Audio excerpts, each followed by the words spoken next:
कात्यायनी माता क्या ऐसे ही प्रकट हो गई? और किसको मारने के लिए प्रकट हुई थी? वो महिषासुर को।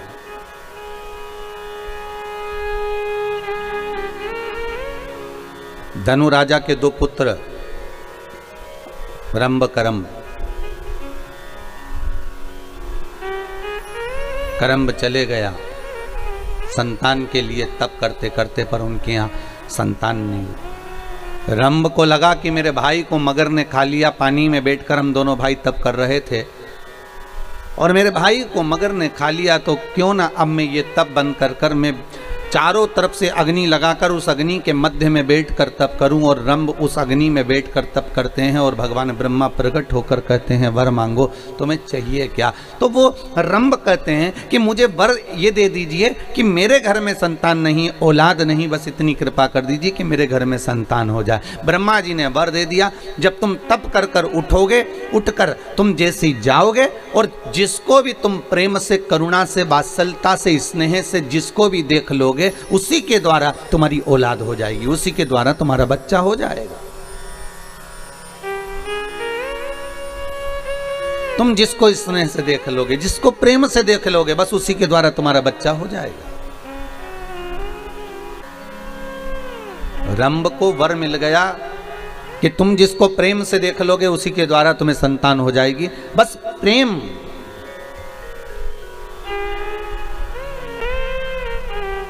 रंभ के लिए ब्रह्मा कहां गलत कह रहे हैं कि तुम जिसे प्रेम से देखोगे वह तुम्हारी संतान हो जाएगी।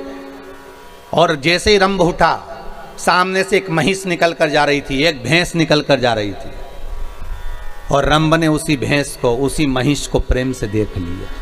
प्रेम से देखा, भैंस का गर्भ ठेर गया, महिष का गर्भ ठेर गया। और भैंस का जब गर्भ ठेरा, जब भैंस अपने घर पर गई, तो इसका जो भैंसा था, महिषा था, उसने देखा कि मेरी पत्नी गर्भ से कैसे हो गई। ध्यान लगाया उस महिषा ने, उस भैंसे ने, तो ध्यान में आया कि रंभ के दृष्टि से इसका गर्भ ठेर गया। और रंभ की दृष्टि से अगर गर्भ ठेरा तो इसको क्रोध आ गया। रंभ जा रहा था अपने घर की ओर, भैंसे ने, महिषा ने दौड़कर उस रंभ के प्राणों को हर लिया। जब रंभ के प्राण हर लिए, मर गया रंभ। रंभ का अंतिम संस्कार हो रहा था, चिता तैयार हुई, उस पर रंभ को रखकर जलाया जा रहा था, अंतिम संस्कार किया जा रहा था। उसी समय पर भैंस को लगा, महिष को लगा कि बताओ, इसका पुत्र मेरे गर्भ में है, अर्थात अगर इसका पुत्र मेरे गर्भ में है तो मैं इसकी पत्नी हूं, और पत्नी का कर्म है कि पति के साथ सती हो जाए, तो क्यों ना मैं अपने पति के साथ सती हो जाऊं। और धधकती हुई अग्नि में, धधकती हुई चिता में वो भैंस, वो महिष कूद गई, और जैसे ही कूदी उसके गर्भ से एक बच्चे ने जन्म लिया जिसका नाम महिषासुर हुआ। क्या नाम पड़ा है? महिषासुर। एक बेटे ने जन्म ले लिया जिसका नाम महिषासुर हो गया। अब महिषासुर ने जन्म तो ले लिया, पर महिषासुर ने विचार करा कि देवताओं से द्वेष करूंगा तो मैं मारा जाऊंगा। महिषासुर ने सबसे पहले ब्रह्मा जी से तप करा, और ब्रह्मा जी का तप कर कर ब्रह्मदेव से कहा, ब्रह्मदेव मुझे वर दीजिए कि मैं मरूं ना। ब्रह्मा जी ने कहा, ये तो हो ही नहीं सकता कि तुम नहीं मरोगे, मरना तो पड़ेगा। मृत्यु लोक में आए हो तो मौत तो निश्चित है। माता के गर्भ से जब तुम्हारा जन्म हुआ, नाल कटी, उसी समय पर लिख दिया गया था कि कहाँ मरोगे, किस जगह पर मरोगे, कौन सी तिथि, कौन सा पल, कौन सी घड़ी, कौन सी जगह, एक एक स्थान को निश्चित कर दिया गया था कि कहां तुम्हारे प्राण छूटेंगे, किस जगह पर तुम मरोगे, तुम्हारी अंतिम संस्कार, अंतिम जगह कहां होगी, अंतिम श्वास तुम किस जगह पर लोगे, वो निश्चित करा गया। अंतिम पल, अंतिम घड़ी, अंतिम क्षण निश्चित किया गया।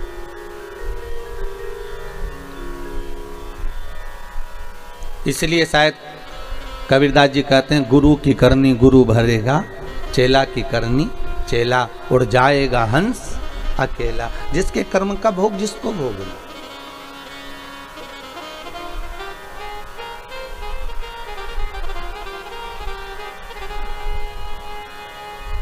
अपने कर्म का भोग अपने को भोगना, कोई दूसरा नहीं भोगना।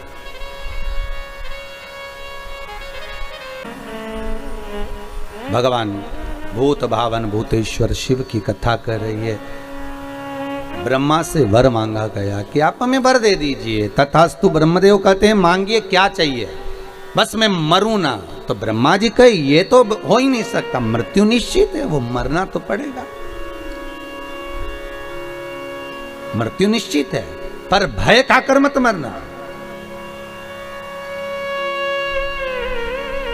भगवान ब्रह्मा जी कह रहे हैं, अरे महिषासुर मृत्यु निश्चित है, आएगी जरूर। तो महिषासुर ने भी कह दिया अगर मृत्यु निश्चित और आप कह रहे हो कि आएगी जरूर तो फिर मुझे वर दीजिए, मांग तुझे क्या चाहिए। मरूं तो स्त्री के हाथ से मरूं, स्त्री के हाथ से। ब्रह्मा जी हंस दिए, मुस्कुरा दिए। जब कोई ऐसा वर मांगते हैं ना तो ब्रह्मा बड़े हंसते हैं। ब्रह्मा जी को हंसी इस बात की आती है कि 3 तारा से मरे हुए व्यक्ति को तो वैसे ही स्वर्ग नहीं है, ठीक है। एक पानी में डूब के मरा हुआ, एक सर्प का डसा हुआ और एक स्त्री के हाथ से मरा हुआ, और ये वर क्या मांग रहा है कि स्त्री के हाथ से मर जाओ। तो ब्रह्मा तो वैसे ही खुश हो गए कि इनकी बुद्धि ना जाने कब फिर गई है। अगर मांगना ही था तो ये मांग सकते थे कि अगर मरूं तो भगवान शंकर का गुणगान करते करते मरूं, मैं भगवान का स्मरण करते करते मरूं, भगवान का भजन करते करते मरूं, भगवत नाम स्मरण करते हुए मरूं।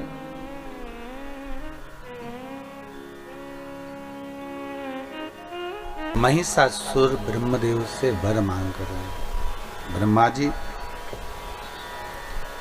वर दे दो कि मैं अगर मरूं तो स्त्री के हाथ से मरूं, स्त्री के हाथ से। तथास्तु कह दिया।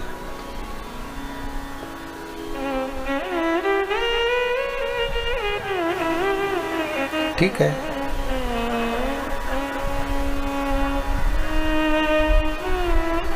पर तुम मांग रहे हो मरने का कि स्त्री के हाथ से मर जाऊं, पर समझ नहीं पा रहे। ब्रह्मा जी बोले हमको वर देना, हम तो दे दिया है, कोई दिक्कत वाली बात नहीं,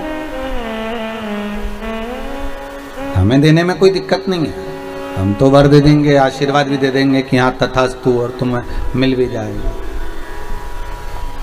होता है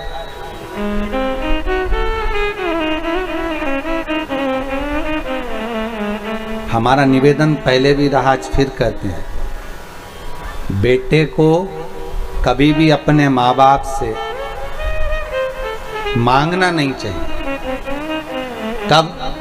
जब कमाने लग जाओ, नहीं कमाओ जब तक आप अपने माँ बाप से मांग लोगे चल जाएगा, बट तुम जब कमाने के लायक हो जाओ, शरीर ऐसा हो गया कि तुम कमा सकते हो, नौकरी सर्विस धंधा पानी जो कर सकते हो कर सकते हो, फिर नहीं मांगना माँ बाप से। फिर प्रॉपर्टी जमीन जायदाद वो किसको दे रहे हैं ये उनके ऊपर, तुम्हारी मर्जी पड़े जिसको दो।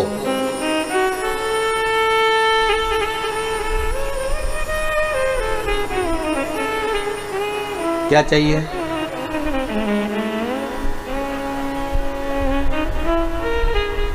एक मां के 2 बेटे, दोनों बेटे अपनी माँ से कहते हैं माँ, हाँ बेटा क्या है बोलो। तो माँ बस आपसे कुछ बात करना है, कर लो, क्या कहना है वो बोलिए।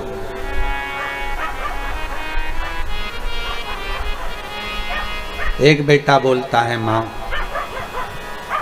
मुझे जो आपने मकान बनाया है और जो जमीन है दुकान है वो मुझे दे दो।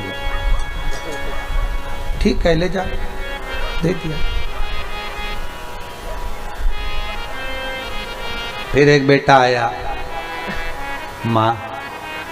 माँ बोली बेटा दुकान भी उसने ले ली है, मकान भी उसने ले लिया है, जमीन भी उसने ले ली है। बेटा कहता है माँ आशीर्वाद तो दे दे। क्या दे दे? आशीर्वाद।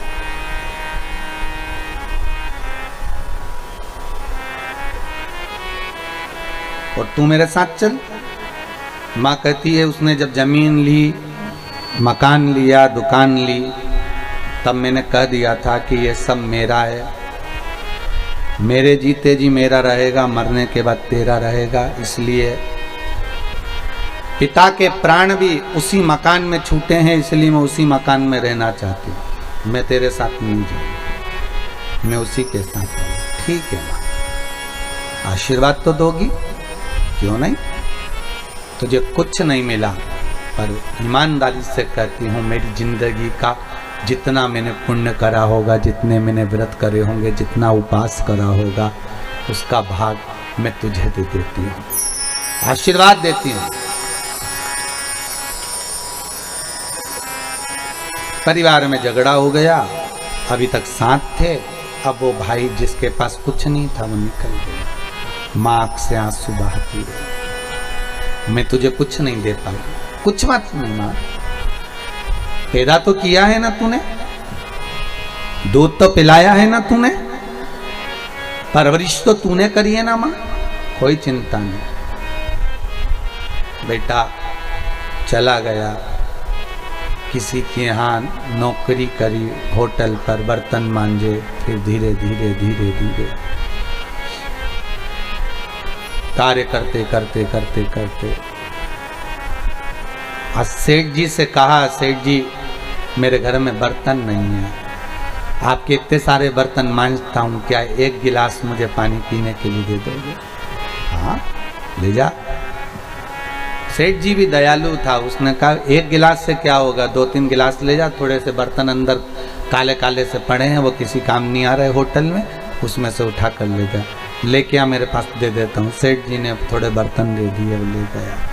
धीरे धीरे धीरे सेठ जी ने अपने मित्र से कहा, अरे बहुत अच्छा लड़का है, 2 साल हो गए मेरे पास काम करते करते, कभी इसके मुंह से आवाज नहीं निकलती, बर्तन भी नहीं थे, मैंने दे दिए। अच्छा मेरे पास में कपड़े रखे हैं, दे दूं क्या लाकर। दे दे दे दे, कपड़े दे दे। फिर उसने दोस्त ने कहा एक काम कर, अब ये बर्तन मांजता रहता है, एक काम कर मेरे यहाँ पर भेज दे इसको, मेरी कंपनी में चौकीदार बना देता हूँ, वॉचमैन बना दिया। वॉचमैन से फिर एक दिन सेठ जी का लड़का बीमार पड़ गया, कोई ताह नहीं, इसको गाड़ी चलाना आती थी, ये गाड़ी लेकर भागा, इसको सेठ जी के लड़के को ठीक कराया, सेठ जी के लड़के ने इसको ड्राइवर बना दिया। ड्राइवर से छूटा, समय आया, सेठ जी के लड़के ने कहा इतना अच्छा ईमानदार कहीं नहीं मिलेगा, इसको पार्टनर बना।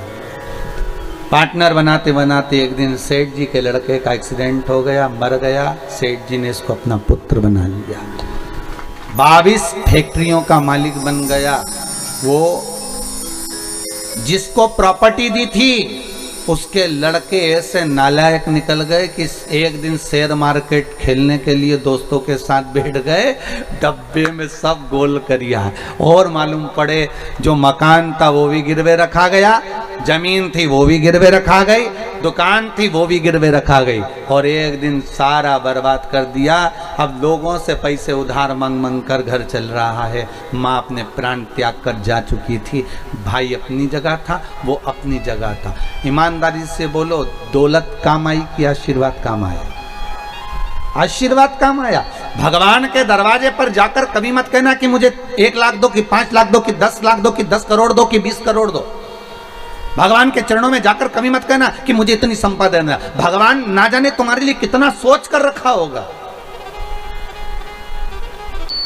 एक पक्षी रात को सोता है तो पेड़ की डाली को पंजे से पकड़कर सोता है, पक्षी जमीन पर गिरता है क्या? नहीं। जब वो सोने वाले पक्षी को जमीन पर नहीं गिरने दे सकता तो तुम्हें गिरने देगा क्या? विश्वास प्रबल रखना, पक्का रखना। अगर भरोसा है तो भगवान है, और अगर भरोसा नहीं तो मेरा शंभू भी नहीं है। दुनिया के लोगों को तो लगता है कि ये सियोर वाले मिश्रा जी ऐसी ऐसी कथा कहते, पत्थर कोई भगवान बना दिया है, शंकर के शिवलिंग के लिए इतना अनुष्ठान, इतना पूजन, इतना स्मरण, ये करोगे तो ये मिलेगा, ये करोगे तो ऐसा हो जाएगा। शंकर का इतना अनुमोदन।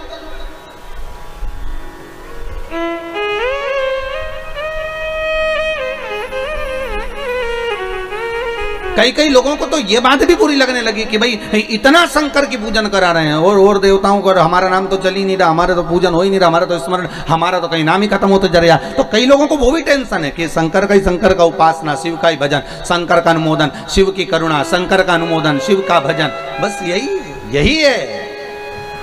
एक कुएं को अच्छे से खोद लो, उसमें 50 फीट पर पानी निकल जाएगा। एक जगह पर भगवान की भक्ति का धारण कर लो, भगवान मिल जाएगा। दुनिया फिर ताने दे, अपशब्द कहे, गालियां दे तो आग लगे बस्ती में, अपन रहो मस्ती में, क्या किसको रोइए चादर तान के सोइए, कहे तो।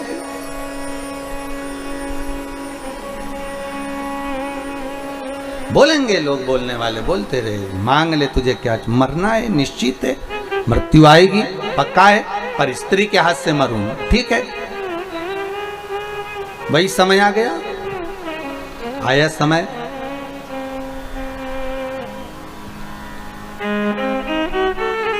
इसने उपद्रव मचाना चालू कर दिया। जब व्यक्ति के पास में बहुत सारा वैभव आ जाता है ना, तो फिर वो किसी को नहीं गिनता।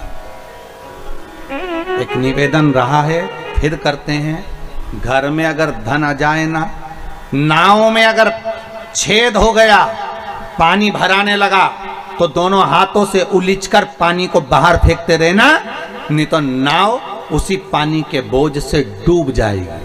उसी तरह घर में अगर पैसा आने लगे, भगवान अगर धन देने लगे, तो दोनों हाथों से दान करते रहो, पुण्य करते रहो, शिव महापुराण की कथा करवाते रहो, सत्संग कराते रहो, दुनिया का कल्याण करते रहो, तो नाव चलती रहेगी। नहीं तो एक दिन यही पानी प्रवेश कर कर उस नाव को डुबो देगा। कहीं पत्नी की दृष्टि में आ जाएगा कि इतना पैसा आ रहा है, बच्चों की दृष्टि में आ जाएगा इतना धन आ रहा है, भाई बंधु की दृष्टि में आ जाएगा इतना पैसा आ रहा है, एक दिन सब लेकर डूब जाएंगे और वो धन का कोई उपयोग नहीं हो पाएगा। हाथ में अगर भगवान धन दे तो उसका सत्कर्म करो, शिव महापुराण की कथा करवा लो, भगवत स्मरण कर लो, नाम जाप कर लो, ब्राह्मण जन गुरुजन भूखे को भोजन करा लो, किसी गरीबड़ी की लड़की की शादी कर दो, कहीं किसी को दवाई में कुछ रुपये की जरूरत पड़ रही हो, उठा कर दे दो, ले भैया, अगर आज तुम्हारी जान बच जाएगी तो हो सकता है भगवान हमारी जान बचा कर रख लेगा।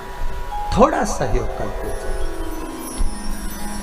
कोई पढ़ना चाहता है और पैसा नहीं है, तो उसको पढ़ा लिखा दो, हो सकता है कभी तो याद करेगा, जब अच्छे पद पर पहुंच जाएगा तो कहेगा तो सही कि मेरे को किताब उसने दिलाई थी, मुझे उसने दिलाया। बुरे वक्त का एक एक पल व्यक्ति को याद आता है, याद रखिएगा। अच्छे वक्त में जो तुमने करा वो याद नहीं आएगा, पर बुरे वक्त में अगर जिसने साथ दिया होगा, जिसने कहा होगा। कई लोग कहते हैं महाराज जी हमारा बुरा वक्त चल रहा है, हमारा स्मरण, हमें इतनी तकलीफ चल रही, पर आपने जो बताया हमको फल मिला, आज हम भूल नहीं पाएंगे, हमारी जिंदगी से हम निकाल। अर्थात ये आपका पुण्य है, आपकी प्रबलता है, आपका स्नेह, आपकी करुणता है, आपका भाव है, आपकी निर्मलता है।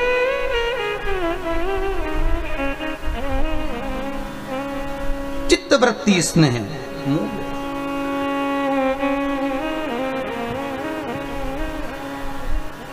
और आया समय, मृत्यु थी, स्त्री के हाथ से मरना था।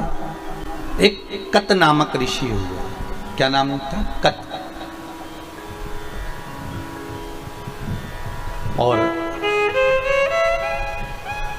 कत नामक ऋषि के घर में एक पुत्र हुआ जिनका नाम था कात्य। क्या नाम पड़ा? कात्य। कात्य ऋषि ने अपने पिता के बतलाए अनुसार शंकर भगवान की ऐसी भक्ति धारण करी कि शंकर भगवान के शिवलिंग का निर्माण कर शिवलिंग के सामने हृदय चित्त को जोड़कर शंकर के मंदिर में शिवलिंग के सम्मुख में बेलपत्री चढ़ाना, शंकर का अनुमोदन करना, पूजन करना, और उसी जल को नयनों से लगाकर भगवान शिव का स्मरण करना। कत के घर में हुए कात्य, और कात्य के घर में फिर एक पुत्र हुए जिसका नाम था कात्यायन। क्या नाम था? कात्यायन। कात्यायन ऋषि ने ऐसा तप करा, जब वो 4 साल के थे कात्यायन ऋषि, तो अपने पिता कात्य से पूछा, पिताजी भजन करना, सत्संग करना, स्मरण करना, संकीर्तन करना, पूजन करना, पाठ करना, इन सब में सर्वश्रेष्ठ क्या है? सर्वश्रेष्ठ क्या? नाम ले सकते हो ले, और जितना भगवान की सेवा कर सकते हो, चाकरी कर सकते हो, उतनी करो। जितनी चाकरी कर सकते हो। चाकरी का मतलब मालूम है ना? नौकरी।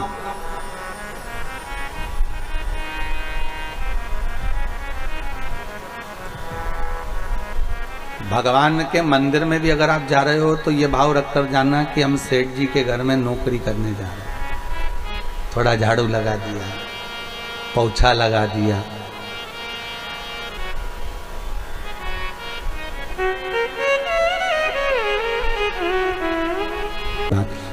और फिर निवेदन करूंगा, जब आप चाकरी करो, नौकरी करो, तो बोलना मत ही कि मुझे धन देना, कि दौलत देना, कि सत्ता देना, मत बोलना। सेठ है वो, सब जानते। आप तो केवल सेवकी करो, आप तो केवल चाकरी करो। मनुष्य का मेरे भोले तेरी नौकरी सबसे बढ़िया है, सबसे खरी। तेरे दरवाजे की चाकरी सबसे बढ़िया है, सबसे खरी। मेरी किस्मत का जब गुल खिला, तब जाकर के ये दर मिला। मेरी किस्मत का जब गुल खिला, तब जाकर के ये दर मिला। मिल गई मुझको चौखट तेरी, मिल गई मुझको चौखट तेरी, सबसे बढ़िया है, सबसे खरी। तेरे दरवाजे की चाकरी सबसे बढ़िया है, सबसे खरी। मनुष्य का वो क्या दे?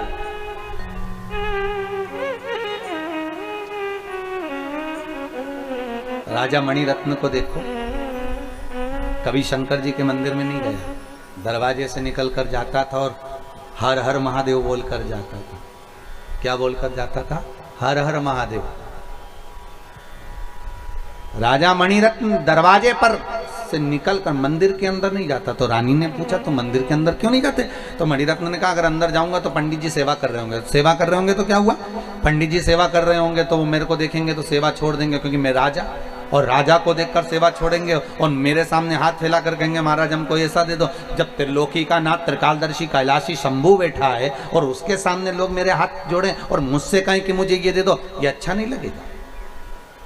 हम कई बार कथा में कहते हैं, आज फिर कह रहे हैं कि आप किसी पर विश्वास करो ना करो, पर शंकर पर विश्वास जरूर करो। शंकर पर भरोसा जरूर करो। मेरा शंभू, मेरा त्रिकालदर्शी, मेरा कैलाशी, मेरा शंकर वो अड़भंग है, आनंद है, अड़भंग। शंकर और शिव का स्वरूप जो होगा, चाहे हनुमान हो, चाहे भैरव हो, कभी नहीं आता। वो किसी के शरीर में प्रवेश नहीं करता, क्योंकि वो उसका एक एक अंश इतना प्रबल है, अगर प्रवेश कर गया तो फाड़ के निकल जाए शरीर में से। साधारण है क्या?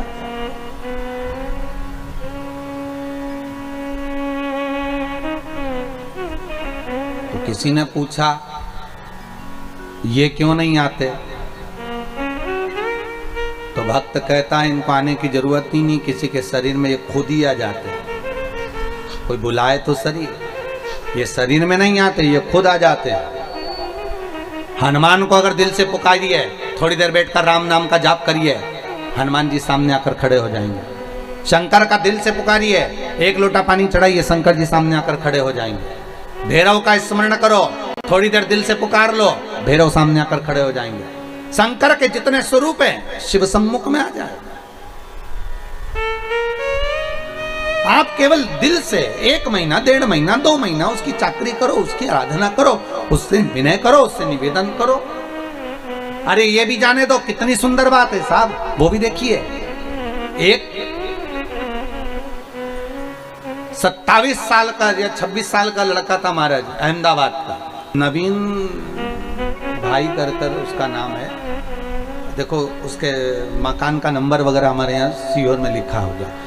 वो एक बार कुबेरेश्वर धाम पर आया सीहोर, और बहुत दुखी सा था, बहुत दुखी सा। सब किसी की गाड़ी चला रहा था, तो वो गाड़ी से किसी को छोड़ने आया था, तो वो यहाँ से निकल कर जा रहा था। उसने कहा कि कुबेरेश्वर धाम होते जाते हैं, मैं टीवी उस पर मोबाइल पर कथा सुनता हूँ, तो महाराज जी से मिलने आए। तो उसने कहा बड़े दुखी है महाराज। तो शिव महापुराण की कथा चल रही थी, उस कथा में एक बार कहीं कह दिया होगा कि अगर कुछ नहीं दान करते बने तो बेलपत्री का ही दान दे दो। एक बार कहीं कथा में कह दिया होगा, लॉकडाउन के समय पर उसने सुन लिया उस कथा में। तो उसने प्रश्न किया कि बेलपत्री का दान कैसे होता है। तो बात ही बात में हमारे मुख से निकल गया कि सावन का महीना आए और सोमवार की सोमवार या रोज प्रतिदिन लोग शंकर जी को बेलपत्री चढ़ाने के लिए ढूंढते हैं, बेलपत्री नहीं मिलती है। तो एक काम करा करो कि पेड़ पे से बेलपत्री तोड़कर, निकाल कर, छाट कर, धोकर सबके घर में 5-5, 10-10 देकर आ जाया करो। ये भी दान है, ये भी दान है। और अगर गुरुजी किसी के घर में शंकर जी नहीं होगा तो वो बेलपत्री कहां चढ़ाएगा? अरे भाई, अगर बेलपत्री पहुंच जाएगी तो फेंकेगा थोड़ी ना, किसी भी देवता को चढ़ाएगा, चढ़ाएगा तो सर तेरा काम है देना, तू तो दे दे। तुम्हारा काम देने का है, टेंशन नहीं लेने का है। कई लोगों को टेंशन हो जाता है, मंदिर में देवी जी को इतनी सारी साड़ी चढ़ती होगी तो पंडित जी क्या करता होगा, सत्यनारायण भगवान के कथा होती है तो इतना सारा प्रसाद चढ़ता होगा तो महाराज क्या करता होगा। अरे तुम्हारा काम है देना, महाराज का काम है लेना, बाकी की टेंशन महाराज की। तुम तो अपना काम करो, तुम्हें क्या करना, तुम तो अपना कर्म किए जाओ। देखो अगर सीओर ऑफिस में नंबर होगा तो हम आपको देंगे, आप उस बच्चे से बात करना। सावन के महीने में उसने एक ही काम करा, पेड़ की बेलपत्री ला लाकर 5-5, 10-10 बेलपत्री का पैकेट बनाया, सबको दे दिया, लो शंकर जी को चढ़ाना। दान देखिए कितना विचित्र। धन नहीं है आपके पास में तो बेलपत्र तो है। अभी एक भैया डब्बे में भरकर बेलपत्र लाए, लेकर आए शिव जी को चढ़ाने के, अच्छा लगा।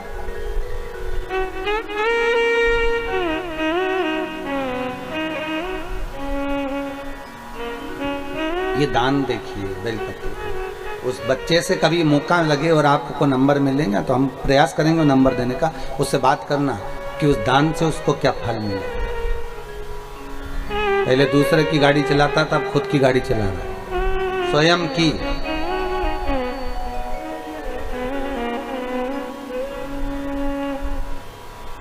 नहीं है हमारे पास में देने का कुछ भी। भाव तो है, निर्मल मन सो मोहि पावा, बहुत है, उतना दे दीजिए, बहुत। शिव महापुराण की कथा कहती है, एक भक्तन ऐसी थी, शंकर जी के मंदिर में जाती थी, लोटा अपना ले जाती थी, पानी भी अपना ले जाती थी, और किसी को लोटा नहीं मिलता था तो भरा भराया लोटा दूसरे को दे देती। लो चढ़ाओ चढ़ाओ, शंकर जी को चढ़ा दो तो तुम्हारा पानी, अरे तुम तो चढ़ा दो, एक ही बात है, तुमने चढ़ाया हमने चढ़ाया, तुम चढ़ाओ, हम यहीं से दर्शन कर लेंगे। अपना लोटा भरा हुआ।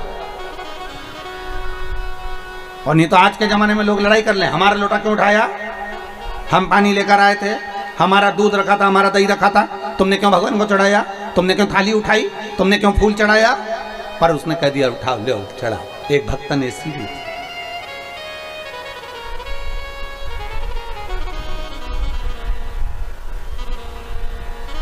भक्त है भगवान, भक्त भक्त होता।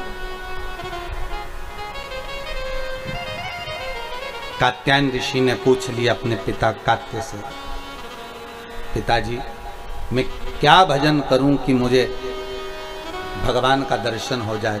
कात्यायन ऋषि ने जब पूछा तो कात्य ने कहा कि तुम शिव की आराधना करो शंकर की आराधना के साथ में कात्यायन ऋषि का मन आद्य शक्ति जगदम्बा पार्वती की आराधना में लग गया। जो माता की आराधना करना प्रारंभ करी, जो आराधना करना प्रारंभ करी, एक दिन स्वयं शंकर और पार्वती कात्यायन ऋषि के सामने आकर खड़े हो गए। मांग तुझे क्या चाहिए? कात्यायन ऋषि ने कहा मुझे कुछ नहीं चाहिए, बस इतनी कृपा कर दो कि मेरे घर में ये आपकी जो अर्धांगिनी है, आपकी जो पत्नी है पार्वती, मेरे घर में बेटी बनकर आ जाए, बस इतनी कृपा कर दो, और कुछ नहीं चाहिए। शिव जी ने मन में सोचा कि महिषासुर को मारना है, और महिषासुर को मारना है, और मारने के लिए पार्वती को एक अवतार तो लेना पड़ेगा।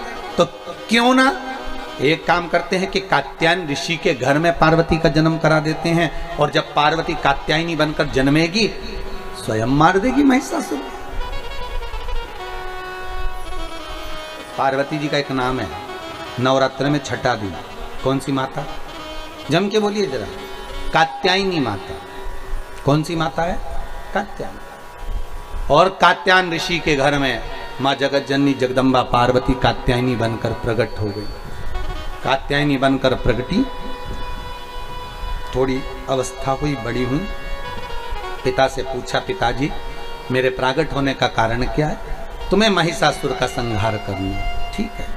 जहां उपद्रव करना प्रारंभ करा और महिषासुर उपद्रव पर उपद्रव करने लगा, बहुत उपद्रव मचाया महिषासुर ने। तब माता कात्यायनी को क्रोध भगवान शिव ने दिलाया, और शिव ने जब क्रोध दिलाया तब महिषासुर स्वयं कात्यायनी इतनी सुंदर थी, इतनी सुंदर थी, इतनी सुंदर थी कि महिषासुर उनको देखकर आसक्त हो गया और कहने लगा कि मुझे तुम्हें अपना बनाना है। कात्यायनी खिलखिल कर हंसी, और देवताओं ने पुकार दिया, तेरे भक्त जनों पर माता बीड़ पड़ी है, दानव दल पर टूट पड़ो माँ करके सिंह सवारी। माँ कृपा।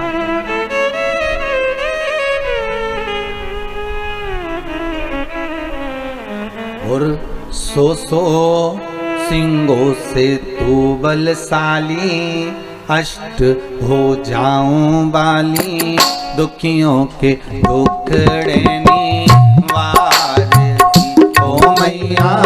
हम सब उतारे तेरी आरती, अम्बे जय जगदम्बे काली, जय दुर्गे खप्पर वाली, तेरे ही गुण गाएं ओ मैया। हम सब उतारे तेरी आरती,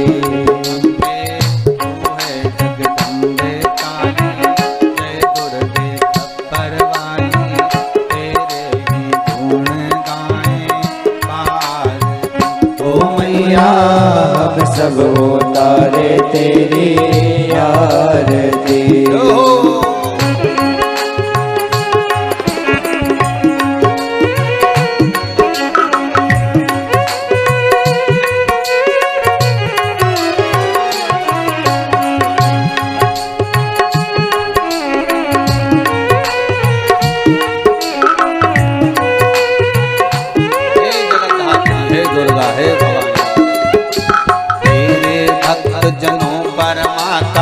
भीड़ पड़ी है तेरे भक्त जनों पर माता भीड़ पड़ी है भारी। ओ तेरे भक्त जनों पर माता भीड़ पड़ी है भारी। तेरे भक्त जनों पर माता भीड़ पड़ी है भारी।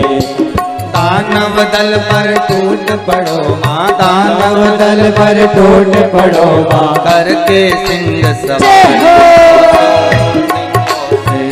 बलशाली अष्ट हो जाओ वाली, दुखियों के दुखड़े निवारती ओ मैया। हम सब उतारे तेरी आरती, अम्बे तू है जगदम्बे काली, जय दुर्गे खप्पर वाली, तेरे ही गुण गाए सब उतारे तेरी आरती। माता कात्यायनी बाहर निकली, पिता कात्यायनी को देखकर, पिताजी जिस कारण मेरा जन्म हुआ है आज मुझे सिद्ध करना है। महाराज जो कात्यायनी मैया बाहर निकली, सिंह की आवाज लगाई और सिंह को जैसे धाड़ा, मां चीख कर बुलाई और जैसे ही चीख कर बुलाया और बुलाते से ही उसी समय, उसी पल, उसी घड़ी, उसी क्षण शेर दौड़ कर माँ बेटे का है इस जग में बड़ा ही, माँ बेटे का है इस जग में बड़ा ही निर्मल दाता।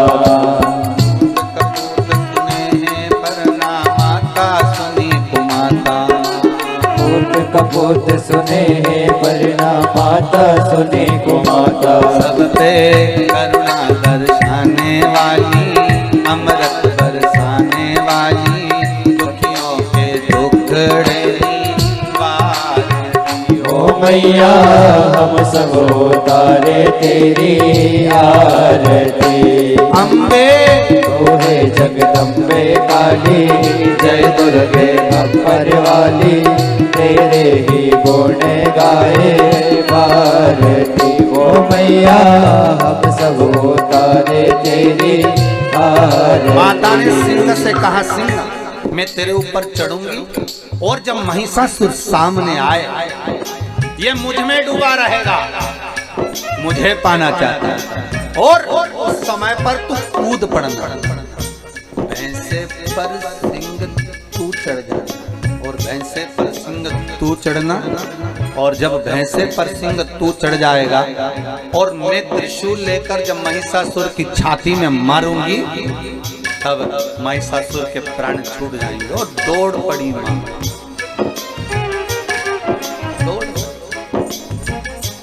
ओ जंगल के राजा मेरी मैया को लेकर आजा।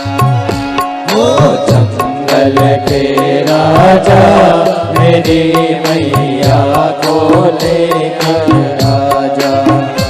ओ जंगल के राजा मेरी मैया को लेकर आजा।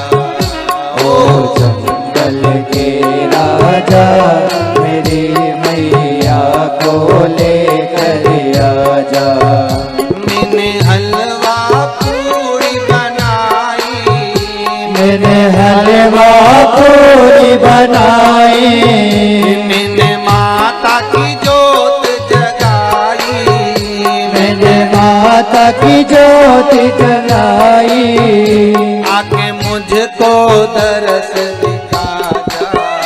ओ जंगल के राजा मेरी मैया को लेकर आजा। ओ जंगल के राजा मेरी मैया को लेकर आजा। ओ जंगल के राजा मेरी मैया को लेकर आजा। ओ जंगल के राजा मेरी मैया को लेकर आजा। माता कूद पड़ी और जो मां कूदी महिषासुर के उस भैंसे पर सिंह चढ़ गया। मां त्रिशूल लेकर जो कूद पड़ी, कात्यायनी माता महिषासुर मर्दनी बन गई। महिषासुर मर्दनी। बोल दुर्गा महारानी की जय, राजराजेश्वरी माता की जय, महिषासुर मर्दनी माता की जय। हर हर महादेव। माता ने महिषासुर के प्राणों को हर दिया। हरा प्राण माँ जगत जननी जगदम्बा जगत धात्री दुर्गा भवानी मैया प्राणों को हर ली। समय आया, आगे सुंदर भाव व्यक्त करा भगवान शंकर के सुंदर आनंद में भाव में। शिव महापुराण की कथा कहती है भगवान ओघड़दानी त्रिकालदर्शी कैलाशी शंभु जब नित्य लीला का स्मरण करते हैं, समय आता है भगवान शंकर के कुछ अवतार माँ जगत जननी माता पार्वती के साथ में होते हैं। शिव महापुराण की कथा कहती है भगवान शंकर एक बार महाकाल बने तो पार्वती महाकाली बनी। शंकर एक बार तार बने तो माता तारा देवी बनी। भगवान शिव का एक अवतार बाल भुवनेश हुआ तो पार्वती भुवनेश्वरी बनी। शिव जी का एक अवतार श्री विदेश हुआ, माता पार्वती श्री विद्या बनी। शिव जी का एक अवतार भैरव हुआ तो माता पार्वती भैरवी बनी। भगवान शंकर का एक अवतार छिन्न मस्तक हुआ तो माता छिन्न मस्ता बनी। एक अवतार धूमवान हुआ तो माता पार्वती धूमावती बनी। इस अवतार में एक छिन्न मस्ता जो माता है, जब छिन्न मस्तक शिव जी हुए तो छिन्न मस्ता माता पार्वती। इस छिन्न मस्ता माता की कथा से हमको ये सीखने को मिलता है कि पार्वती जी की दो सहेलियां पार्वती जी के साथ स्नान करने गईं और स्नान करते समय उन सखियों को, उन सहेलियों को भूख लगने लगी। देखिएगा जरा माता की कृपा देखिए, माता की दया देखिए, माता की करुणा देखिए। जरा भूख लग रही। फिर वही वाली बात आ गई जो अभी कथा में कही थी, जन्म उसने दिया है तो मृत्यु भी वही देता है, पेट उसने दिया है तो भर भी वही देता है, दूसरा कोई नहीं भरेगा, भरेगा वही। अगर उसने पेट दिया है तो भरने की जवाबदारी उसकी है। और वही हुआ। दोनों सखियां कहने लगी है पार्वती बहुत भूख लग रही है। पार्वती जी बोली भूख, तुम अभी तो भोजन कर कर आई थी, तुमने अभी तो भोजन किया था और अभी भोजन करा और फिर वापिस तुम्हें भूख लगने लगी। हाँ पार्वती भूख लग रही है और बहुत तेज भूख लग रही है पार्वती। अब पार्वती जी ने देखा यहाँ से कहाँ से हम तुमको भोजन ला कर देंगे, अब इतने जंगल में, घने जंगल में कहाँ तुम्हारे लिए भोजन मिलेगा। तो माता पार्वती जी ने विचार कर अब करें क्या तुम्हारे लिए। तो माता पार्वती ने देखा, फिर सखियों ने कहा भूख लग रही है पार्वती, बहुत तेज भूख लग रही है। केवल एक जगत की माँ ही ऐसी हो सकती है, केवल एक माँ। माता पार्वती ने अपना सिर काट दिया। मां जगत जननी जगदम्बा ने अपना सिर काटा और काटते से ही माता के गले में से रक्त की दो धार निकली सामने और एक धार निकली सम्मुख में। मां जगत जननी ने अपना सिर काट के हाथ में लिया, सामने रक्त की धार निकली तो सखियों से माता कह रही है लो तुम्हारा पेट भर देती हूं। दोनों सखियों ने मुंह खोला, माता का रक्त मां पिला रही है और सामने जो माता का शीश था उसमें भी रक्त की एक धार जा रही है। शिव महापुराण की कथा कहती है ये केवल एक माँ हो सकती है जो अपना रक्त भी अपने बच्चों को पिला देती है, वो माँ है, केवल एक माँ, वो दूसरी कोई नहीं हो सकती। उसी का नाम छिन्नमस्ता हुआ। और केवल एक कथा नहीं, यहां शंकर भगवान ध्रुमवान बने तो माता पार्वती ध्रुमावती बनी। और ध्रुमावती माता का चरित्र उठाकर देखिए, जब मां जगत जननी शंकर के पास में बैठी थी और भगवान शिव नेत्र बंद कर बैठे थे, 1000 वर्ष की साधना में शिव डूबे हुए थे और शंकर भगवान कहकर साधना में लीन हुए थे कि पार्वती अभी मैं उठूंगा नहीं, मुझे जगाना नहीं, मैं तब साधना कर रहा हूं। जैसे एक पति अगर नौकरी पर जाता है, सर्विस करने जाता है तो कहकर जाता है मैं जा रहा हूं, फोन मत लगाना, मैं खुद फोन कर दूंगा वहां पहुंचते से, तो मुझे फोन मत लगाना। कई पत्नियों की बहुत आदत रहती फोन लगाने की, दिन भर उनके पास यही काम, क्या कर रहे हो, कहाँ हो, इतनी देर से फोन क्यों नहीं उठाया। मर रहा था और तो हर 15 मिनट में बस गाड़ी में अब भी हाल बैठे, अब भी थोड़ी सी दूर नहीं गए फोन लगा देगी,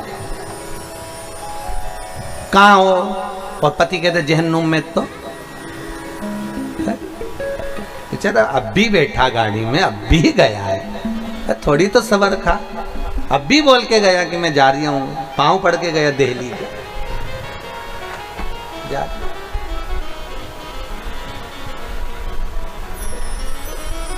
अब काम भी करने देगी कि फिर फोन लगा देता, गाड़ी से उतरे नहीं फोन, फिर थोड़ी देर में फिर फोन।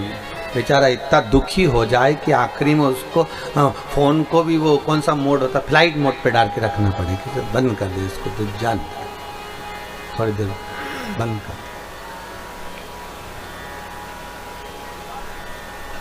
और फिर नहीं उठे फोन, और फिर बाद में उड़ जाए तो इतनी भयंकर गरजे, इतनी भयंकर। एक पति की पत्नी मर गई और पति अंतिम संस्कार कर आ रहा था, आते सी एकदम बिजली कड़की, धम जैसी बिजली कड़की, पति ने झुक कर प्रणाम करा, पहुंच गई। साथ वालों ने पूछा तुझे कैसे मालूम पहुंच गई। पति बोला नीचे भी गरजती थी, ऊपर जाते सी गरजी है। मतलब समझ में आ गया कि पहुंच गई, सही जगह पहुंच गई, समझ गए। बड़ा एक पति की पत्नी मर गई, खूब रोया बेचारा, उसको ले जाने लगे, राम नाम सत्य कहते कहते। आम के पेड़ था, उसके नीचे से अर्थी निकल रही थी, आम के पेड़ पे कूद गया बंदर, जो डाल थी वो नीचे झुक गई, झुकते सी पत्नी की छाती पे दब गई, पत्नी जिंदा होके बैठ गई। जैसी पत्नी जिंदा होके बैठी, सब छोड़ के भागे, भूतनी जाग गई, सब भाग गए। जिंदा रही वो 4-6 साल तक, 6 साल के बाद फिर मर गई। पति फिर रोया, पर रोया एक जगह बैठ के नहीं, कहीं यहाँ जाए रोता हुआ, कहीं वहाँ जाए, कहीं वहाँ जाए, कहीं वहाँ जाए। गांव के लोग बोलने लगे यहाँ बैठ के रो, इधर उधर क्यों जा रही है, कि कुल्हाड़ी ढूंढ रही हो। तो कुल्हाड़ी काय को ढूंढ रहा, पहले आम का पेड़ कटवाऊंगा फिर लेके जाऊंगा। एक बार का भुगत चुका हूं, बड़ी मुश्किल से मौका मिला है पीछा छुड़ाने का, फिर जिंदा हो गई तो जो ज्यादा टेंशन देती है ना, तो पति लोग भी सोचते हैं कि भगवान कब मायके जाए। शिव जी कहकर मौन हुए थे कि मैं चुप हो रहा हूं, मैं शांत हो रहा हूं, मैं नयन बंद कर बैठा हूं, साधना में लगा हूं। पार्वती आप मुझे जगाओगी ना, ठीक है। पार्वती जी ने कहा ठीक है नहीं जगाएंगे। और पार्वती मैया बैठी थी, थोड़ी देर बाद गणेश जी आ गए, माँ भूख लगी, माता अंदर गई, भोजन साला में भोजन नहीं था। थोड़ी देर बाद कार्तिक आ गए, माँ भूख लग रही है, भोजन नहीं। थोड़ी देर बाद अशोक सुंदरी आ गई, शिव जी की बेटी, भोजन नहीं। फिर जया, विषहरा, शामरी वारी, दो तली, देव, शंकर की 5 लड़कियां और आ गई। माँ भूख लगी है, भोजन नहीं। जैसे आपका घर है वैसे शंकर जी का घर है। कभी कभी अपने घर में भी कोई वस्तु नहीं रहती है, होता है कभी कभी। वैसे घर में बहुत सारा सामान पड़ा रहेगा, पर कोई अतिथि आएगा तो हो सकता है सामान ना भी मिले, ये तो समय की बात है। नहीं मिला, खूब जम के पुकारा गणेश जी ने, कार्तिकेय ने, जया ने, विषहरा ने, सामरी वारी, दौतली, देव, अशोक सुंदरी, सब ने पुकारा। माँ भूख लग रही है। माँ ने शंकर जी के ऊपर 1 लोटा पानी चढ़ाया, भोलेनाथ बच्चे भूखे हैं, आप नेत्र खोलिए, कहीं से भोजन की व्यवस्था करिए, कहीं से भोजन ला दीजिए। शिव जी नेत्र नहीं खोले। जब शंकर भगवान ने नेत्र नहीं खोले, पार्वती जी ने बार बार शंकर जी को पुकारा, पर शिव जी नेत्र नहीं खोलते। तो पार्वती ने देखा ये शंभू तो नेत्र नहीं खोलते, बच्चे भूखे हैं, मैं कहां से लाऊंगी कुछ भाग। माँ अपने बच्चों को कभी रोता हुआ नहीं देख सकती, कभी रोता हुआ नहीं देख सकती।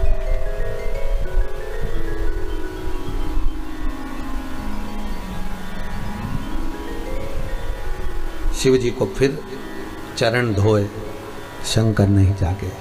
बेलपत्री चढ़ाई, नहीं जागे। पार्वती को क्रोध आ गया।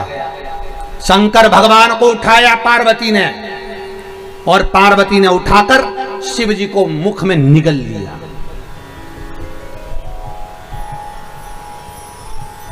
और मां जगतजननी जगदम्बा पार्वती शंकर को निगल गई। जैसे ही निगली, माता के स्तनों में दूध आना प्रारंभ हो गया। और माता के स्तनों में जब दूध आया तो गणेश, कार्तिकेय और भगवान कन्याओं को मां जगतजननी ने पेट भरकर पिलाया। हाहाकार मच गया। शिव ना जाने कहां चले गए, शंकर नहीं दिख रहे, त्रिलोकी का नाथ नजर नहीं आ रहा। किसी ने कहा बच्चे भूखे थे, अपने बच्चों को भूखा कैसे देखती मां, इसलिए शिव को निगल गई जिससे स्तनों में दूध आ जाए। मां कलकत्ता में परसों कहा था, बच्चे भोजन कर लेते हैं और मां का पात्र खाली रह जाता है। पेट भरकर बच्चों को भोजन कराती है मां, खुद भले भूखी रह जाए।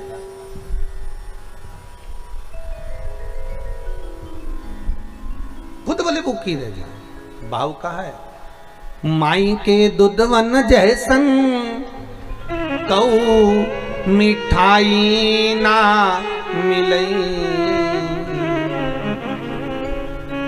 माई के दुधवन जैसन कऊ मिठाई ना मिलई। सब कुछ मिल जाता है दुनिया में, पर माई ना मिलई। सब कुछ मिल जाता है दुनिया में, माई ना मिलई। खुद गीले में सोती है, तुझे सूखे सुलाती।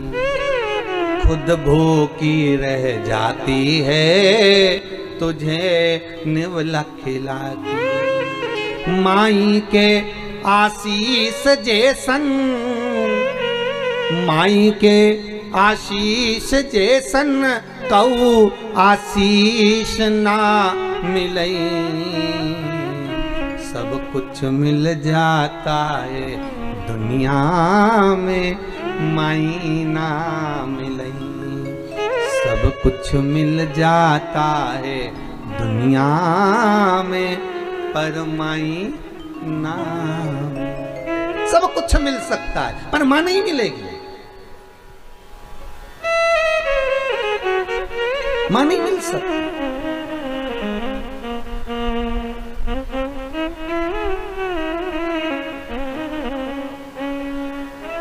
अरे भाई, करोड़ों की संपदा भी माता के चरणों में बांट दो तो भी कर्जा नहीं चुका सकते तुम। घर भर मोर छाले, हीरा मोतिया से नजर उतार दूं। अगर मन हो, संपदा हो तो भी बांट दोगे तो भी नहीं उसका आप कर चुका सकते। पार्वती मैया निकल गई शिव जी को, हाहाकार मच गया। शंकर कहाँ है? सबने पार्वती जी की स्तुति करी, हे जगत जननी, हे जगदम्बा, हे अम्बा, हे पार्वती, हे माँ कृपा करो, आप जगत धात्री हो, दुर्गा हो, आप कृपा करो। तब माता ने कहा क्या चाहते हो आप? शंकर को निकल गई, उन्हें प्रकट करिए। शिव को क्यों निकला आपने? पार्वती जी कहती है मेरे बच्चों का पेट कौन भरता? जगत में जाकर हाथ नहीं फैलाती, माँ अपना दूध पिलाकर बच्चों का पेट भरती है, इसलिए मैंने पेट भरा। माँ शिव को प्रकट कर दो। माता ने अपनी नासिका से, मुख से धुएं को निकालना प्रारंभ करा।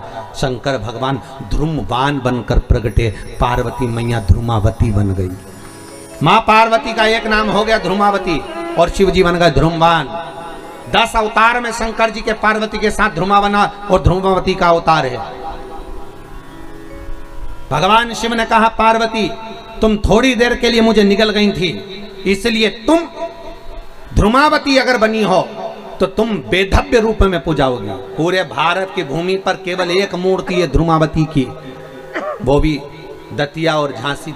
दतिया के अंदर, झांसी के पास में दतिया में, जहां पर माता ध्रुमावती की पूजन होती है, जहां माता मंगलसूत्र नहीं पहनती, जहां माता लाल वस्त्र नहीं पहनती, जहां माता बिछुड़ी नहीं पहनती, हाथ में मेहंदी नहीं लगाती, मांग में सिंदूर नहीं भरती, बिंदी नहीं लगाती, वो ध्रुमावती माता है।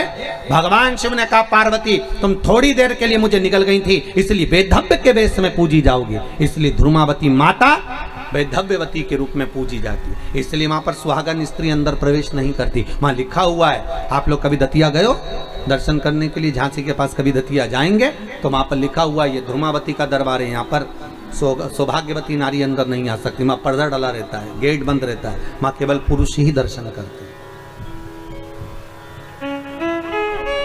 पूरी दुनिया में एक ही मंदिर है ध्रुमावती माता।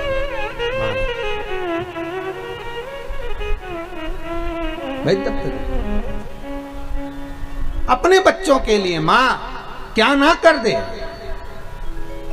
ये माता की करुणता है, ये माता का स्नेह, माता का प्रेम है, ये माता की वात्सल्य है। शिव जी ध्रुमवान बने तो माता पार्वती ध्रुमावती बनी, शंकर भगवान बगला मुख बने तो माता पार्वती बगला मुखी बनी, भगवान शंकर मातंग बने तो पार्वती मातंगी बनी, और भगवान शंकर कमल बने तो माता पार्वती कमला बनी। शिव जी के ये 10 अवतार माता पार्वती के साथ में हुए, 10 अवतार शिव जी के पार्वती के साथ। आगे जो भगवान शंकर की सुंदर प्रसंगों का स्मरण कराया गया, एक बार भगवान हिरण्यकशिपु ने तप किया, वर प्राप्त करा, महाराज न दिन में मरूं, ना रात में, न अंदर ना बाहर, न अस्त्र से ना शस्त्र से, न नर से न पशु से, ना ही 12 महीने में मरूं, ऐसा वर दीजिए। ब्रह्मा जी ने तथास्तु कह दिया, वो तथास्तु वर मिला। और हिरण्यकशिपु ने उपद्रव मचाया है। हिरण्यकशिपु की पत्नी जो गर्भ से थी उसको इंद्र ले गए थे, इंद्र से नारद जी ने छुड़ा लिया था। नारद जी ने हिरण्यकशिपु की पत्नी को गर्भस्थ अवस्था में इतना ज्ञान दिया था, इतना ज्ञान दिया कि हिरण्यकशिपु की पत्नी के गर्भ से जो बालक हुआ उसने आते सी भगवान के नाम का हिलात करा, उसका नाम प्रहलाद हो गया। क्या नाम पड़ गया? प्रहलाद। ये गर्भ का ज्ञान था प्रहलाद का। और प्रहलाद गर्भ ज्ञान धारण करने वाले प्रहलाद जी महाराज गर्भ अवस्था में भगवत का इतना स्मरण करा कि हर पल हर क्षण हर घड़ी उनके मुख से केवल भगवान का ही भजन निकलता, केवल भगवान।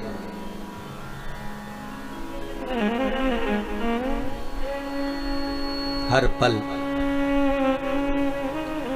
हर घड़ी हर पल हर क्षण प्रहलाद के मुख से बस केवल नाम स्मरण। गुरु के घर पढ़ने भेजा पर गर्भ का ज्ञान प्रथम होता है। पहले गर्भवती माताओं के लिए घर की सास कहती थी थोड़ा सा भजन करा कर, बहुओं को बड़ा बुरा लगता है, थोड़ा भजन करा करो, कथा पढ़ा करो, कथा सुना करो। गर्भवती नारी को कथा सुनना चाहिए, भजन करना चाहिए, पहले की माताएं कहती थी। और आज के जमाने में डॉक्टर को दिखाओ तो डॉक्टर नहीं बोल देती बेड रेस्ट, पलंग पे पड़ी रहो, टीवी देखती रहो, दिन भर चरती रहो, बेड रेस्ट।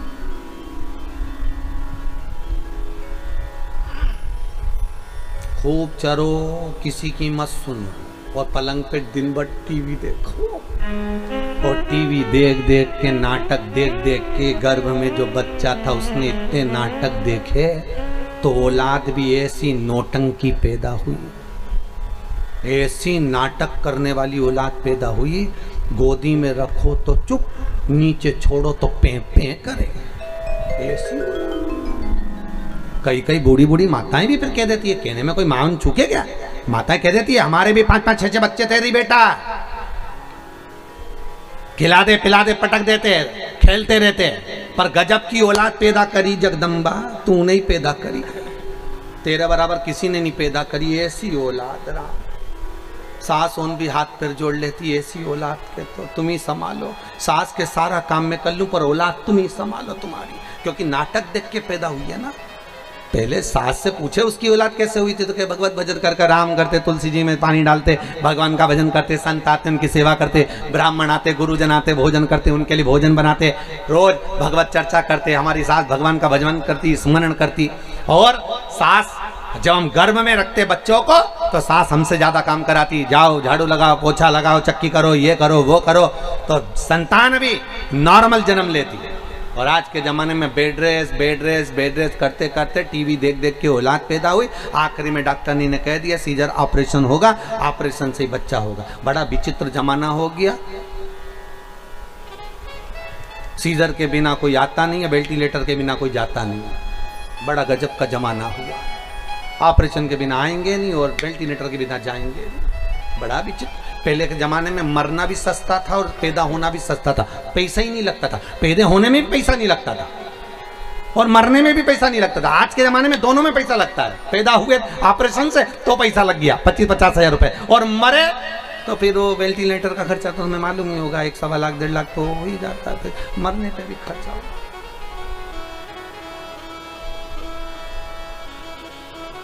दोनों महंगे हो।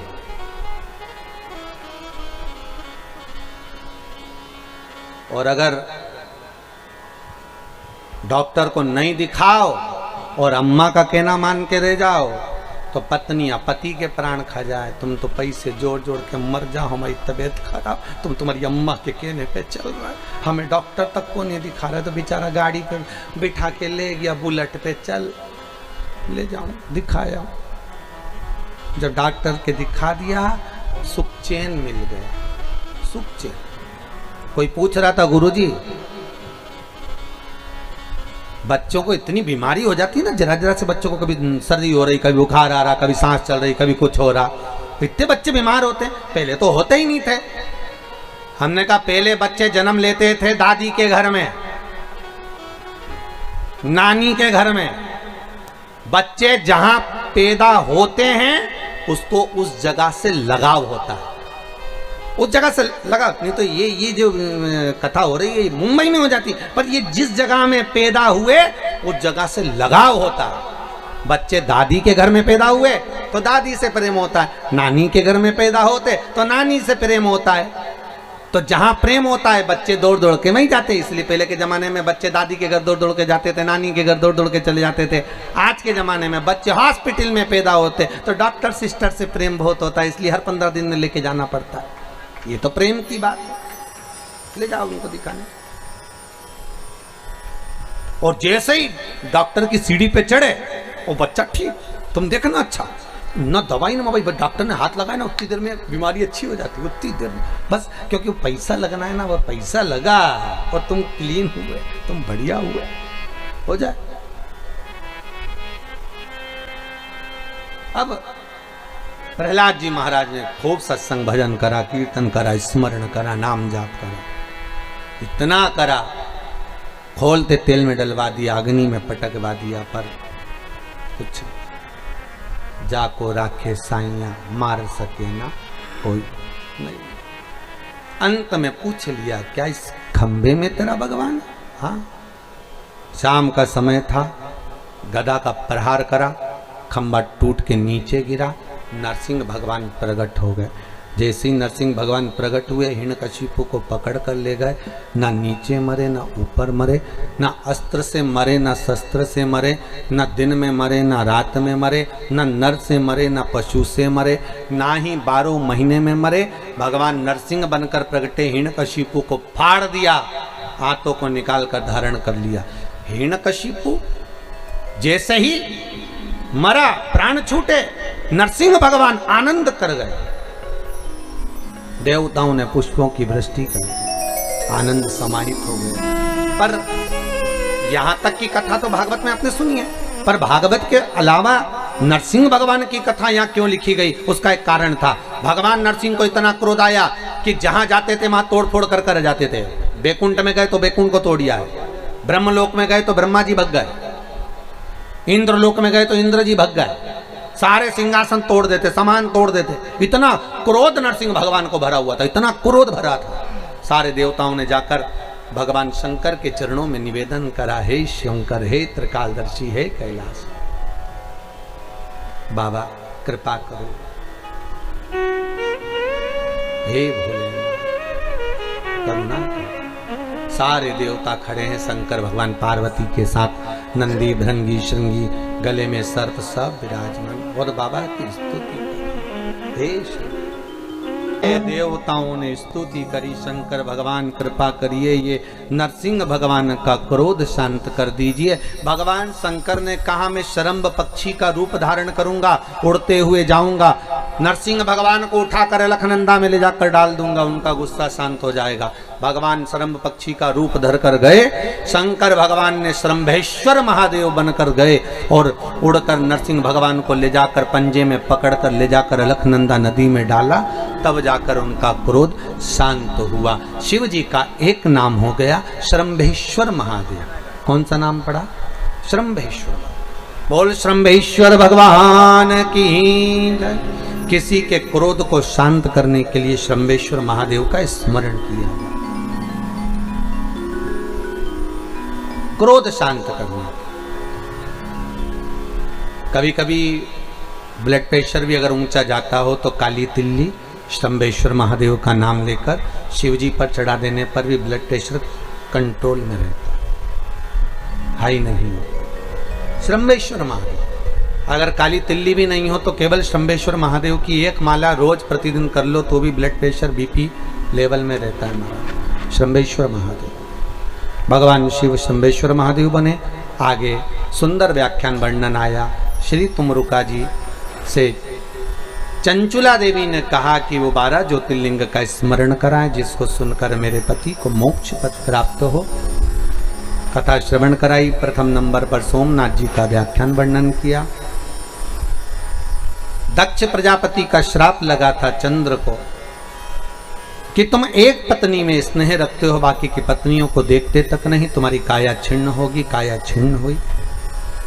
चंद्रदेव ने जाकर देवऋषि नारद से पूछकर भगवान का अनुमोदन करा। तब भगवान शिव की कृपा से चंद्रदेव की काया ठीक हुई। भगवान शंकर का वहां पर प्रागट्य हुआ तो यहाँ सोमेश्वर महादेव भगवान विराजमान हुए।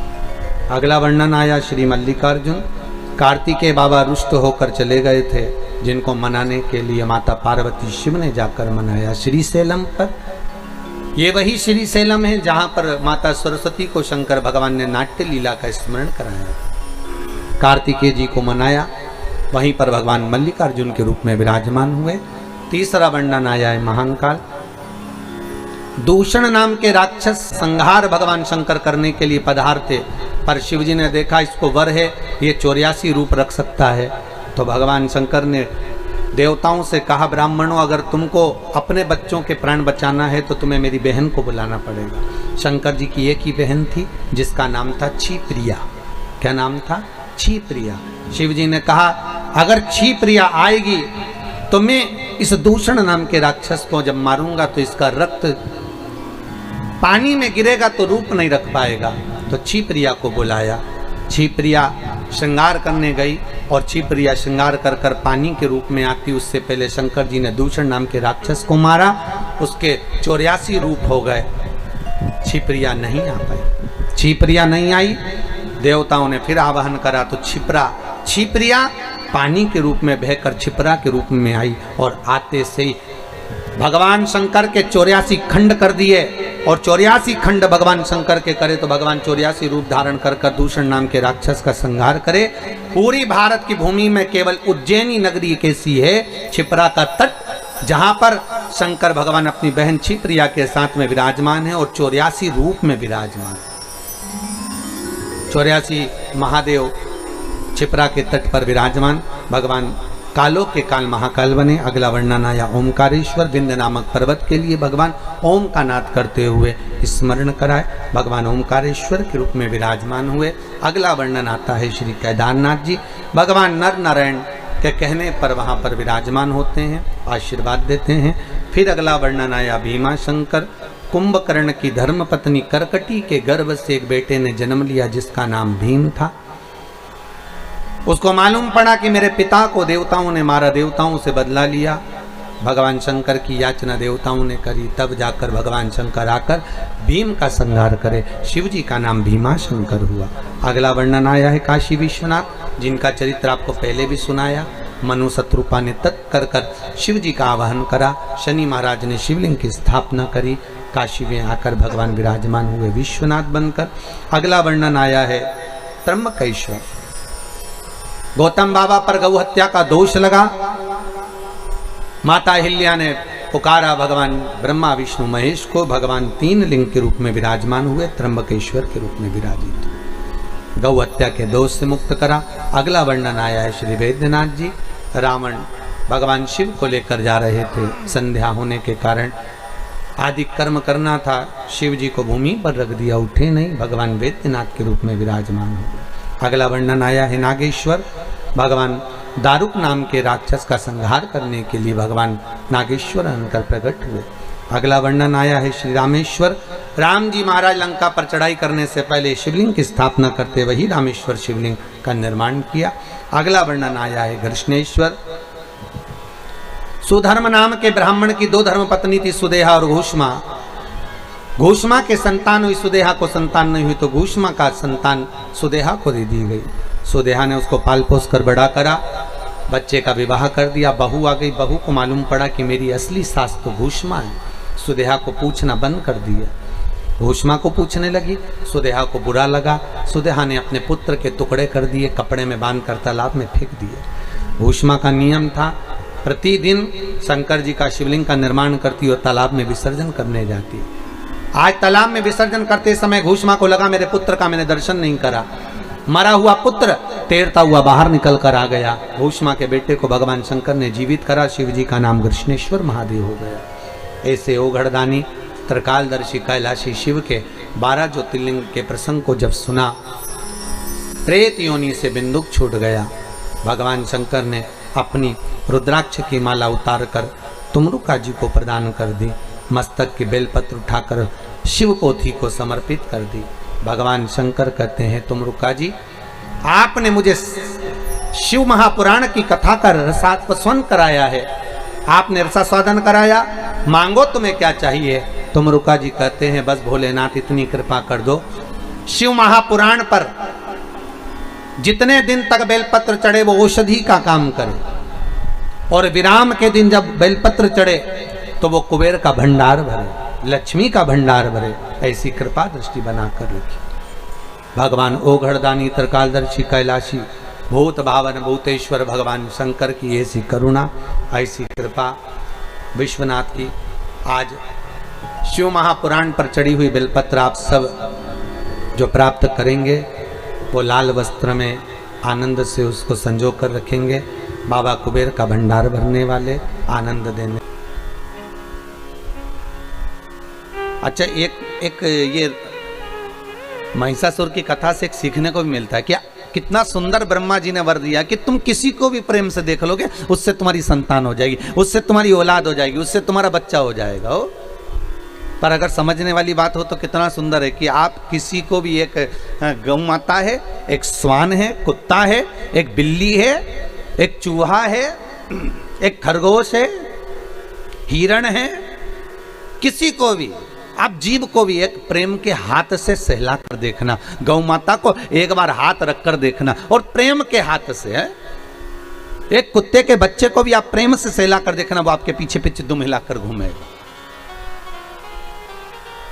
आप गौ माता को सहला कर देखना, गाय भी आपके सामने गले को ऊंचा करेगी कि और मुझे सहलाते जाए। प्रेम अर्थात अगर यहाँ कहा जा रहा है कि आप अगर किसी को प्रेम से देखोगे तो उसी के द्वारा तुम्हारी संतान होगी, उसी के द्वारा तुम्हारी औलाद होगी, उसी के द्वारा तुम्हारा पुत्र होगा। तो शास्त्र यही कहता है कि आप जिसको प्रेम देंगे वो अपना हो जाएगा, आप जिसको स्नेह देंगे वो अपना हो जाएगा, भले विरोधीवासी क्यों ना हो। एक संत गंगा नहाकर आ रहे थे और एक व्यक्ति इनसे बहुत ईर्ष्या करता था क्योंकि इनका नाम बहुत चल रहा था। जब किसी संत, साधु, सन्यासी, तपस्वी, ब्राह्मण,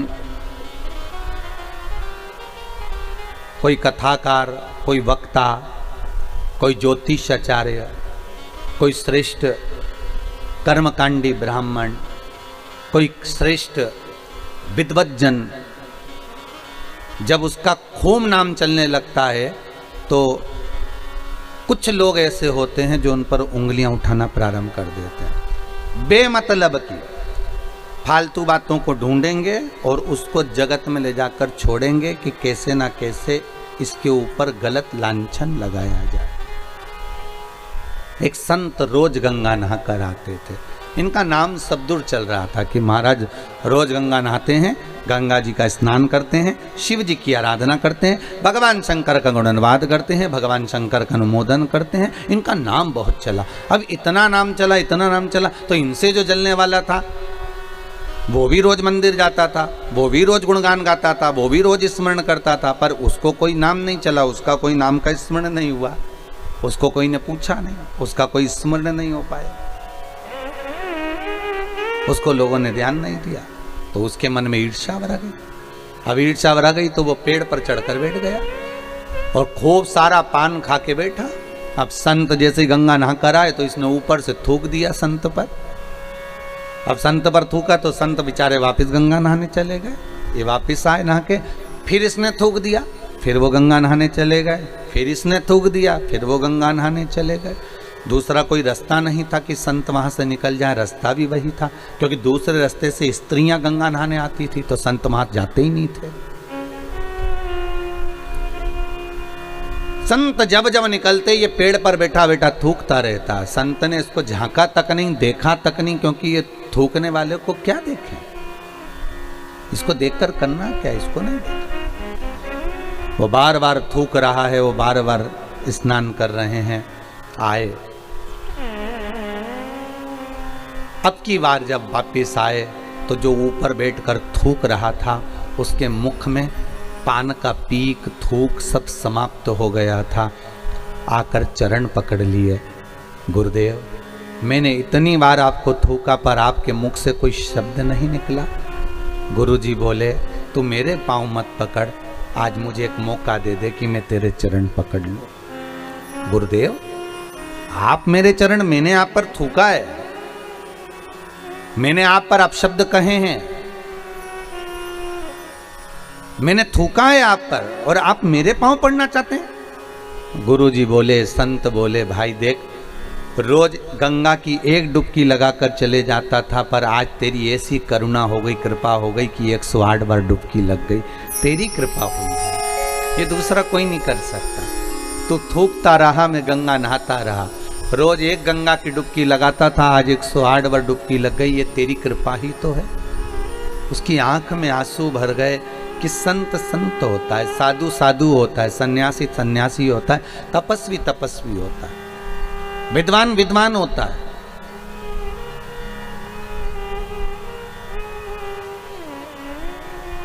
दुनिया के लोग कितनी भी उंगली उठाए, कितने भी ताने दे, कितने भी अपशब्द कहें, आप मौन रहिए, संत जैसा भाव रखिए।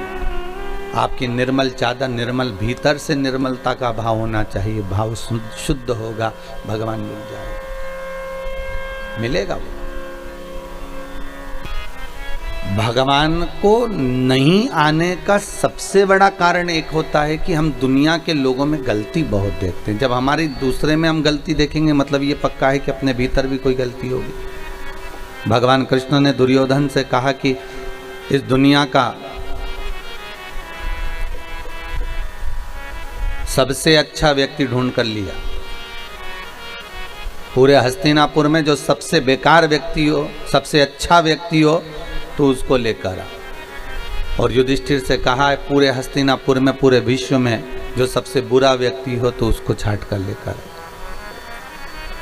तुम दोनों जाओ।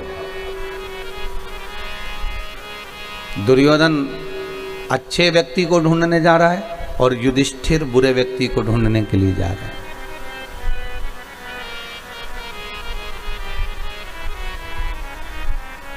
कई दिन लग गए इनको ढूंढने में, पर दुर्योधन को कोई अच्छा नहीं मिलता।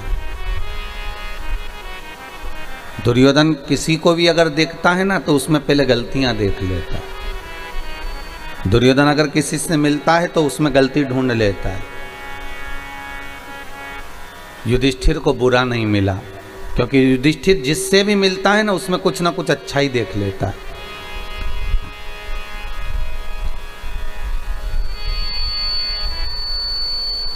वो जिससे भी मिल रहा है उसमें कुछ ना कुछ अच्छा देख रहा है। भगवान कृष्ण ने पूछा क्यों दुर्योधन? तुम्हें कोई अच्छा व्यक्ति मिला?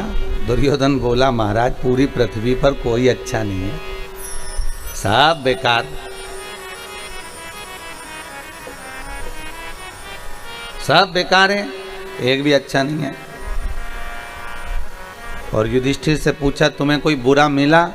युधिष्ठिर कहते हैं महाराज जी पूरी पृथ्वी पर देख लिया, किसमें बुराई है ही नहीं, सब में तो अच्छाई भरी हुई है, सब में अच्छाई भरी हुई है, कोई बुरा मिला ही नहीं है।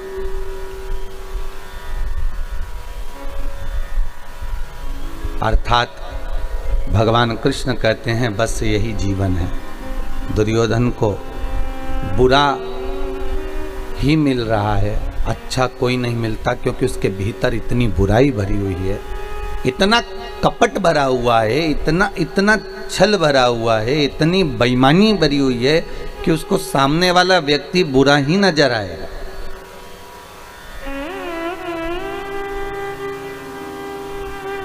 और युधिष्ठिर बुरे से बुरे व्यक्ति में भी इतनी अच्छाई देख लेता है कि उसको सामने वाला व्यक्ति अच्छा ही नजर आता है। जीते जी हमने दुनिया के लोगों में बहुत सारी बुराई देखी और मरने के बाद हम बहुत सारी अच्छाइयाँ देखते हैं कि वो हमारी सास बहुत अच्छी थी, हमारा ससुर बहुत अच्छा था, हमारी वो काका जी चले गए वो बहुत अच्छे थे, वो ऐसे थे, वो हम मरने के बाद अच्छा देखा। अगर मरने के बाद किसी की बड़ाई कर रहे हो तो उसको थोड़ी ना प्राप्त हो रही है, भले तुम दुनिया में तुम डोंडी पीट कर कह दो, नगाड़े बजा बजा कर कह दो। भगवान कृष्ण जब तक भूमंडल पर रहे, स्वयं के सगे बुआ के लड़के शिशुपाल तक ने गालियां दे दी महाराज। दूसरे से क्या आशा रखोगे? स्वयं की बुआ का लड़के हैं, भगवान कृष्ण की बुआ के लड़के हैं। और भगवान दाऊद जी महाराज से कह रहे हैं ये बुआ का लड़का है और इतनी मुझे गालियां दे रहा है, आपको दिख रहा है? तो दाऊद दादा कहते हैं बुआ का ही लड़का है ना, दे लेने दे गाली। नहीं, कभी चोर कर रहा है, कभी कपट कर रहा है, कभी छल कर रहा है, कभी ग्वाला कर रहा है, कभी शब्दों पर शब्द बाण चलाए जा रहा है।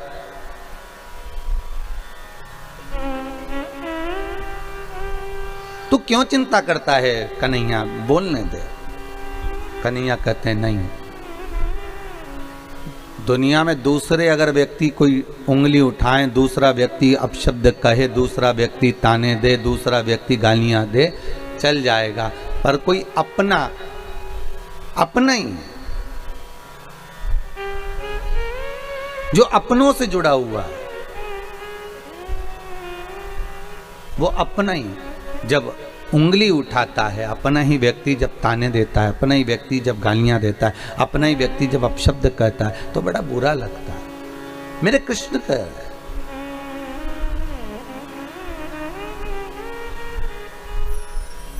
कितना सुंदर लिखा है गर्ग संहिता के अंदर कि मत दो किसी को धन,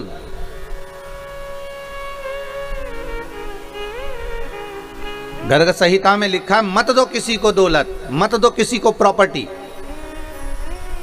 मत दो किसी को वैभव।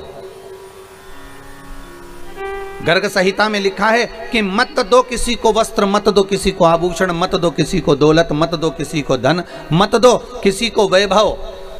पर गर्ग संहिता कहती है कि आप कुछ मत देना, गर्ग संहिता कहती है पर मीठी वाणी जरूर देना, आप मत दीजिए।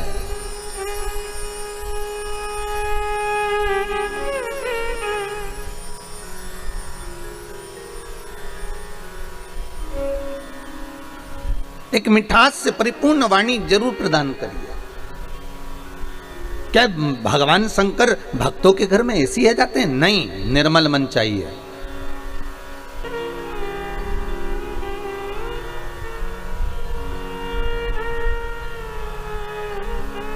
बहुत अंतर है महाराज जी प्रेम और प्यार में, जमीन और आसमान का अंतर है, बहुत ध्यान देना महाराज।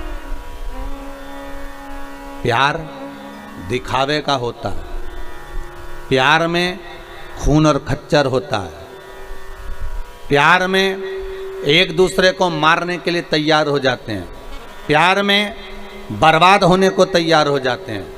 पर प्रेम में ना खून खच्चर होता है, प्रेम में ना अपशब्द निकलता है, प्रेम में ना ताने दिए जाते हैं।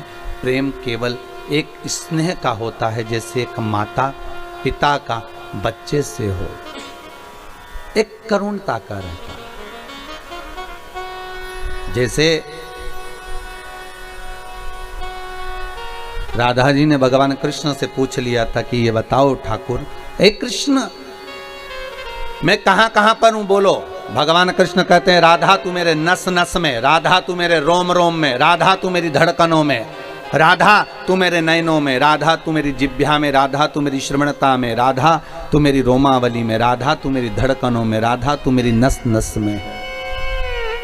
हर जगह पर राधा है। तो राधा कहती है कृष्ण अब ये बता दो कि मैं कहां पर नहीं हूं। भगवान कृष्ण कहते हैं राधा तू मेरी किस्मत में नहीं है, तू मेरे भाग्य में नहीं है। 16,108 रानियों के साथ में भगवान की शादी हुई, पर राधा के साथ कहीं पटरानियों में, रानियों में 108 पटरानियों में, 16,108 रानियों में राधा जी का नाम नहीं आता। महाराज तू मेरे भाग्य में नहीं है। प्रेम यही होता है, प्रेम में त्याग होता है, प्रेम में करुणा होती है। पर दुनिया के लोग प्यार और प्रेम को एक कर दिए, कहीं कह दिया हम तो प्रेम, इसको प्रेम नहीं कर सकते कि 2 दिन का हुआ और फिर आखिरी में तलाक हो गया। प्रेम कर कर, प्यार कर कर, स्नेह कर कर आपने शादी तो कर ली कि हम तो एक दूसरे को चाहते हैं, हम एक दूसरे को स्नेह करते हैं। शादी करने के 4 साल, 3 साल, 2 साल, 2.5 साल, 1.5 साल में अदालत में पहुंच गए और मालूम पड़े फिर तलाक हो गया। इसको प्यार नहीं कर सकते, इसको प्रेम नहीं कर सकते, इसको केवल साधारण सी भाषा में स्नेह प्यार कहा होगा। पर प्रेम की परिभाषा क्या होती है, प्रेम का परिभाषा का अंश क्या होता है, वो केवल एक होता है। प्रेम में ना अपशब्द होते हैं, ना ताने होते हैं, ना गालियां होती हैं। अगर हम भगवान से प्रेम करें हैं और भगवान ने अगर हमारा बुरा भी कर दिया है तो हम उसमें भगवान को दोष नहीं देते, हम अपने भाग्य को दोष देते हैं। यही प्रेम कहलाता है, इसी को प्रेम कहते हैं। उसमें हमने भगवान को दोष नहीं दिया है। गलती हमारी होगी, हो सकता है हमको कुछ सहन करना पड़ेगा, हो सकता है हमारे ऊपर कोई बात होगी इसलिए भगवान ने अच्छा ना किया, वो प्रेम। टीवी चैनल के माध्यम से, आस्था चैनल के माध्यम से, फेसबुक यूट्यूब के माध्यम से जितने श्रोता भाई बहन इस पावन शिव महापुराण की कथा का रसास्वादन कर रहे हैं, अपने अपने घरों में बैठकर इस पावन कथा को सुन रहे हैं, उन सभी को साधुवाद देता हूँ। दिल से आपने इस कथा को श्रवण किया है तो विश्वास रखिएगा, दिल से मेरा भोलेनाथ भी देने में कमी नहीं रखेगा। भगवान शंकर ओगड़दानी अवश्य देगा। भाव भक्ति से कथा का रसास्वादन जब किया, चंचुला देवी ने निवेदन करा भगवान शिव से, पार्वती से, हे जगत जननी, हे जगदम्बा, हे करुणा करने वाली माँ, कृपा करिए, मैं बेधव्य थी इसलिए शिव महापुराण की यजमान नहीं बन पाई, पर माँ ऐसी कृपा कर दो कि अब मेरा सौभाग्य अमर कर दो। शिव महापुराण की कथा कहती है अगर कोई बेधव्य नारी शंकर की इस पावन कथा को सुन लेती है, अगला जन्म बेधव्य का नहीं पाती, अखंड सौभाग्य लेके पति के धाम को जाती है। कोई सौभाग्यवती नारी शिव महापुराण की कथा को श्रवण करती है, वो अखंड सौभाग्यवती होकर पति के धाम को रहती है। महाराज कुंवारी कन्या शिव महापुराण की कथा का स्मरण करती है, उत्तम वर को प्राप्त कर कर मनवांछित फल प्राप्त करती है। कोई पुरुष इस शिव महापुराण की कथा को श्रवण करते हैं, उनकी मनोकामना पूर्ण होती है।